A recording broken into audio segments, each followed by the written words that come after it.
అదే పత్రిక 7వ అధ్యాయం 5వ వచనం, మేము మాసిదోనియాకు వచ్చినప్పుడు మా శరీరము ఏమాత్రము విశ్రాంతి పొందలేదు, ఎటు పోయినను మాకు శ్రమయే కలుగును. ఎవరైనా సేవకులుగా ఉన్నవారు, ఎవరైనా ఇక్కడ ఉన్నా, సేవలో రావాలని ఎవరైనా ఆశపడినా, సేవ మీద మమకారం కలిగిన వారు ఎవరైనా ఉన్నా, పెద్దలైనా చిన్నలైనా అందరు నేర్చుకోవాల్సిన మౌలికమైన సత్యము, సేవలో సుఖము కన్నా సువార్తకే పెద్ద పీట వేయాలి. వారిని అది చూసి మనం నేర్చుకోవాలి. ఎట్టిపోయినా శ్రమే, ఎక్కడికి పోయినా శ్రమే, నిద్ర లేదు, సరైన అన్నం లేదు, పరిస్థితులు లేవు, అయినా సువార్త అని తిరిగారు. ఈరోజు సువార్త చెప్పండి అయ్యా మా ఊరు వచ్చంటే లచ్చిస్తారా? నీ బొందిస్తారు. లచ్చిస్తారండి. నీ లచ్చిచ్చి ఇచ్చాడా దేవుడు నీకు సువార్త? నీకు దేవుడు సువార్త నీకు ఉచితంగా ఇచ్చాడా, లేకపోతే నెలకు 1,00,000 కట్టించుకుని ఇచ్చాడా? నీకు ఉచితంగా వచ్చిన సువార్త చెప్పడానికి నీకు 1,00,000 ఇవ్వాలా? కొంతమంది సేవకుల్ని, అయ్యా మా అబ్బాయి పెళ్ళండి, పెళ్లి చేయండి అంటే 1,50,000 ఇవ్వాలట. ఇంకా 1,50,000 నీకెందుకు, మేము పెళ్లి చేసుకుంటాం, నీకెందుకు 1,50,000 అడుగుతున్నాను. సువార్త ఒక పెళ్లి వాక్యం చెప్పడం 1,50,000, 2,00,000 సువార్త చెప్పడానికి అడుగుతున్నాను. పౌలు గారి పరిచర్య ముందు అసలు మీది పరిచర్యే. పౌలు గారి సువార్త ముందు ఇలాంటి వారిది అసలు సువార్తే. ఉచితముగా పొందుకున్నాం, ఉచితంగానే పంచిపెడుతున్నాం, ఉచితంగానే సువార్తను మేము వెలువరిస్తున్నాం అని ఆ రోజు మొదటి శతాబ్దపు క్రైస్తవులు, సంఘ నాయకులు, ఆ కాపర్లు చెప్తే ఈ రోజు ఉచితంగా పొందిన సువార్తని ఎందుకు అమ్ముతున్నారు? ఓ ట్రావెల్ ఖర్చులు అడిగారంటే అర్థం ఉంది.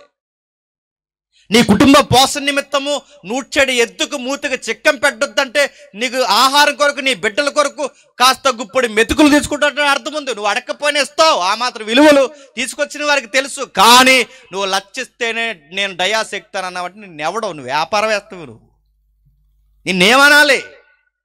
ఈరోజు ఇలాంటి వాళ్ళు ఎక్కువైపోయారు. నేను పేర్లు చెప్పకూడదు, కానీ డయాస్ దగ్గరకు వచ్చే ముందు అకౌంట్లో పడితే కానీ రారట. ఇలాంటి వాళ్ళని పిలవడానికి మీకు సిగ్గులేదు చెప్పండి? అలా అడగడానికి ఆయనకి సిగ్గులేదు. నడుతున్నాను. 1,00,000 కోసం సువార్త చేసేవాడు సువార్తికుడా, వ్యాపారవేత్త. పౌలు గారిని చూడండి. ఆ పౌలు గారు ఎంత మంచి పరిచర్యో, ఎంత మంచి పరిచయం. పెడితే తింటాడు, పెట్టకపోతే లేదా సర్లే దేవునికి మహిమ కలుగును గాక అంటాడు. మనకి ముందే ఒక పెద్ద లిస్టు వస్తుంది. మనకి లిస్టు, డిష్ అంటారు దాన్ని, అదా బాసేర్లేండి. ఆ డిష్ వస్తుంది. ఇదిగో సాయంత్రానికి 4 కీరదోసకాయలు, ఉదయానికి 4 ఇలాగా, సాయంత్రానికి ఇలాగా, అదే మీ ఏరియాలో ఫేమస్ ఏముంది, ఇవన్నీ చెప్పకూడదు. కానీ ఎడుతారు నామే పడి. నేను అడుగుతున్నాను, ఇది తప్పు. వాళ్ళ గంజి ఉంటే గంజిలో నిమ్మకాయ పిండిస్తారు, తాగు. వాళ్ళకి కలిగిన మెతుకులు పెడతారు, తినో.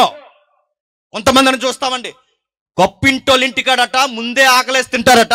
పేదోడింటికాడ ఈరోజు భోజనాలు అంటే వీళ్ళు ఏమంటారు తెలుసా? కొంతమంది నాకు తెలుసు, వీళ్ళు ఏమంటారు చెప్పిన, ఇవాళ నీరసంగా ఉందండి, ఏం తినలేదు. నీరసం వచ్చేదిలే, పేదోళ్ళు ఇల్లు కదా, నీరసంగా ఉందో ఈరోజు తినడు. తప్పండి, నేను అడుగుతున్నాను. ఇలాంటి సువార్తలు సువార్తలు కాదు, సువార్తలు అడ్డు పెట్టుకున్న వ్యాపారాలు. పౌలు గారి పరిచర్య చూడండి, ఎంత మంచి పరిచర్య చేస్తున్నాడు. ఎక్కడికి పోయినా నిలువరమైన గుడారం లేదు. సేవలో ఎటు పోయినా శ్రమే కలిగింది. వాళ్ళకి ఎక్కడికి పోయినా శ్రమ శ్రమ శ్రమ శ్రమ. ఈరోజు సుఖము సుఖము సుఖము సుఖము, ఆ రోజు శ్రమ శ్రమ శ్రమ. ఈరోజు సుఖాలు సుఖాలు సుఖాలు.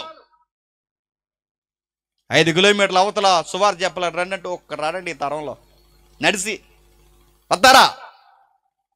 వద్దాం అనుకున్నాను, కొంచెం కాలు అది ఇబ్బందిగా ఉంది.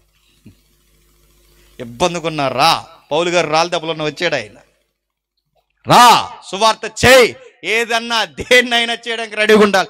వాళ్ళ పరిచర్లు అంత ఎంత ఎలుగాయి, ఎందుకు ఈరోజు మన పరిచర్లు ఎందుకు వెలవెలబోతున్నాయి? వాళ్ళు ఎందుకు వెలుగుతూ నిలబడ్డాయి?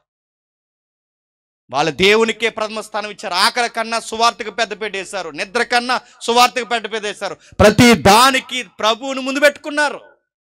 గొప్ప పరిచర్య జరిగించారు. అందుకే ఇంత పరిచర్య మీరు ఎలా చేయగలిగారు? ఎటు పోయినా శ్రమ, ఎలుపుట పోరాటాలు, లోపల భయం. పౌలు గారికి భయం ఉంటుందా? చెప్పాలి. పౌలు గారు భయపడే రకమేనా? ఎథెన్స్ పోయి వాళ్ళ విగ్రహాలు తప్పని చెప్పిన పెద్ద మనిషి, ఆయన భయపడతాడా? ఆ గ్రీకుల దగ్గరికి పోయి మీ జ్ఞానం వట్టిది శూన్యమని చెప్పినవాడు, జ్ఞాని ఏమాయను అని అడిగినవాడు. శాస్త్రాలు తెలిసిన శాస్త్రి, నీ శాస్త్రం శూన్యమని అడిగినవాడు. ఇలాంటి వ్యక్తికి భయం ఉంటుందా? మరి ఇది ఏ భయం? ఏ భయం అంటే నా ప్రభు నా భుజాల మీద మోపిన భారాన్ని కడముట్టిస్తానా లేదన్నదే భయం. అంటే సువార్త చెప్పాలి అన్న భయం. ఎలుపుట పోరాటాలు అడ్డగింపులు అవుతున్నాయి. నా దేవుడు నాకు ఇచ్చిన టార్గెట్ నేను ఫుల్ఫిల్ చేయగలనా లేదా, సంపూర్తి చేయగలనా లేదా, అది భయం. అంటే సువార్త భూదిగంతాల వరకు తీసుకెళ్లాలన్న నా తండ్రి చిత్తాన్ని నేను నెరవేర్చలేనేమన్న భయమే తప్ప ఈడేమంటాడు ఆడేమంటాడని భయం కదా. ఎందుకంటే మనకు ఆధార్ కార్డు మారిపోద్ది అంటేనే భయం. మనకు అన్నీ భయాలే. క్రైస్తవులట సెకండ్ కేటగిరీ ఇస్తావట సిటిజన్షిప్లో ఏమంటారు అనగానే, అబ్బే మేము యేసుప్రభుని ప్రాక్టీస్ చేస్తున్నాం అంతే అన్నారు. ప్రాక్టీస్. నేను అడుగుతున్నాను, రేషన్ కార్డులు మార్చేస్తే మారిపోయే క్రైస్తవులు తెలుసా? కేవలం రేషన్ కార్డుల కోసం. ఆధార్ కార్డులో కేటగిరీ 2 వస్తుందంటే మారిపోయే, భవిష్యత్తులో జరుగుతాయి ఇవన్నీ చట్టాలు. ఇలాంటివన్నీ జరిగితే అడుగుతున్నాను, మారిపోయే క్రైస్తవులు ఉన్నారు. కేవలం రాయితీలు పోతాయని యేసుప్రభుని ఎరుగునన్న ఉద్యోగస్తులు ఉన్నారు, నాకు తెలుసు. కొంత వైఖరులు ఉన్నవారు ఉన్నారు, నాకు తెలుసు. ఎక్కడైనా క్రిస్టియన్ చెప్పుకోవడానికి సిగ్గుపడే దొంగ వ్యాపారవేత్తలు, ఉద్యోగస్తులు అనేక మంది ఈ సొసైటీలో ఉన్నారంటే మీరు నమ్మగలరా? పౌలు గారు చూడండి, ఏమైనా ఏం జరిగినా నా భయమల్లా ఒక్కటే, నా ప్రభువు నాకు ఇచ్చింది నేను చెప్పాలి. ఇన్ని శ్రమల మధ్య, ఇన్ని ఇబ్బందుల మధ్య, ఇన్ని సమస్యల మధ్య, ఇన్ని ఆటుపోట్ల మధ్య అసలు మీరు సువార్త ఎలా చేయగలుగుతున్నారు సార్? మీ ధైర్యం ఏంటంటే 2 విషయాలు చెప్తాడు. ఏంటా ధైర్యం అంటే కింద చెప్తున్నాడు, అయినను దీనులను ఆదరించు దేవుడు, దీనులను ఆదరించు దేవుడు, దీనులను ఆదరించు దేవుడు. ఎవరట? దీనులను ఆదరించు దేవుడు. మీ ధైర్యం ఏంటి సార్ అంటే దీనులను ఆదరించు దేవుడు. అంటే మీకు చరిత్రలో ఏం చూశారు సార్ అంటే, చరిత్రలో కొన్ని విషయాలు చూశాను, నాకు దీనులు కనబడ్డారు. ఆ దీనులను ఆదరించిన దేవుడు ఈ దీన సేవకుడిని కూడా చెప్పండి ఆదరిస్తాడు. మీకు దీన సేవకుడు అంటే ఎవరో గుర్తురాకూడదు. ఆ దీనులను ఆదరించిన సేవకుడు, ఇక ఆ దీనులను ఆదరించిన దేవుడు ఈ దీన సేవకుని కూడా ఆదరిస్తాడు. ఈరోజు దీన సేవకులను పేరు పెట్టుకుని ఒక 20,000 దీనమైన సూట్ వేసుకుంటున్నారు. చాలా దీనంగా ఉన్నాడు ఆయన. సూటే 20,000.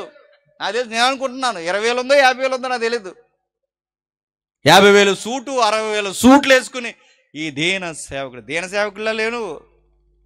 నేను అడుగుతున్నాను, పౌలు గారు దీన సేవకుడు. ఎందుకంటే ఆయన దిగంబరత్వంతో ఉన్నాడు దీన సేవకుడు, ఆకలితో ఉన్నాడు దీన సేవకుడు, నిలువురమైన గుడారం లేకున్నాడు దీన సేవకుడు. ఆ దీన సేవకుడు ఇంత దీనునైన వాడు ఇంత ధైర్యంగా మీరు ఎలా ఉండగలిగారు సార్ అంటే, నాలాంటి దీనుల్ని చరిత్రలో దేవుడు ఆదరించాడు. ఆ దీనులను ఆదరించాడు అన్నది వాస్తవం అయితే ఈ దీన సేవకుడిని కూడా ఆదరిస్తాడన్నది వాస్తవం. మళ్ళీ ఆ దీన దాసులను ఆదరించినది దేవుడే అయితే ఈ దీన దాసుని కూడా ఆదరిస్తాడు.